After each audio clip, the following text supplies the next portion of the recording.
that we're going to read is called Prometheus.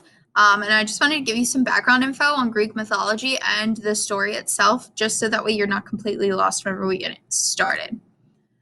So the first thing that I want to go over are the Titans and the gods. So this is a pretty early myth in Greek mythology, so the Titans are still involved. Prometheus is a Titan who is the main character in the myth. Specifically, he is the Titan of fire. So he is credited for creating the humans, so human beings, from clay and really admiring them, like finding them fascinating and wanting to be involved in humans' lives.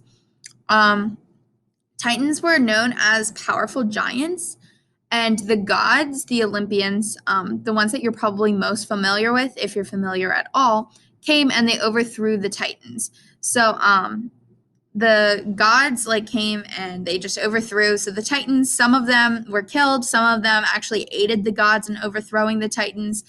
Prometheus was one of the Titans that helped overthrow. So these are the gods that you're probably more familiar with, like Zeus and that sort of thing. So Zeus is going to be the first one that I go over. Also, just keep this in mind for the rest of the myths as well. But Zeus is like the father of the gods. He's the most important. He's like the king. He's the god of weather, sky, lightning, and all of that good stuff. So he usually is associated with like a lightning bolt, or an eagle as well, because eagles are like the most regal animal that you can think of.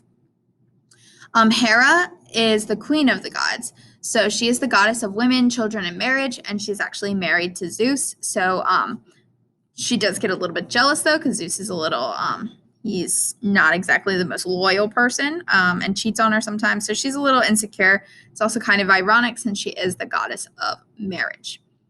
Then we have Hades, which is the brother of Zeus. He's one of the big three gods, and he is king of the underworld and the dead. We are going to read a myth about him, hopefully, if we get there. And so you should be pretty familiar with that. And then we have Poseidon, the third of the big three. He is the god of the sea, rivers, floods, all of that water stuff. And he is the brother to Hades and Zeus, like I said, the powerful three. Poseidon will come up in the next myth that we read, so be familiar with him as well. Demeter is the goddess of agriculture and harvest. She also has a daughter named Persephone, who ultimately Hades is interested in, so she comes into play in that myth. Apollo is the god of the sun and the arts, and his twin sister is Artemis, and she is the goddess of hunting and wilderness. I didn't put all of them down here, but we have then Aphrodite. She's pretty important. She is the goddess of beauty and passion. She is known as the most beautiful person between the humans and the gods.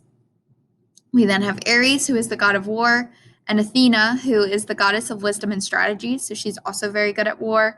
And then we have Hermes, who is the god of wealth, trade, and travelers. There are a few others that you might have heard before, but these are just the most important, and they are most likely going to come up in the stories that we're going to talk about. So just a little bit more background information on Prometheus before we get started with this myth is that Prometheus was one of the few Titans to side with the Olympians during the war between the Titans and the gods. So he did side with Zeus, but they often then argued about how Prometheus preferred humans and took an interest in them. So we are going to see that conflict come up in the myth that we are about to read.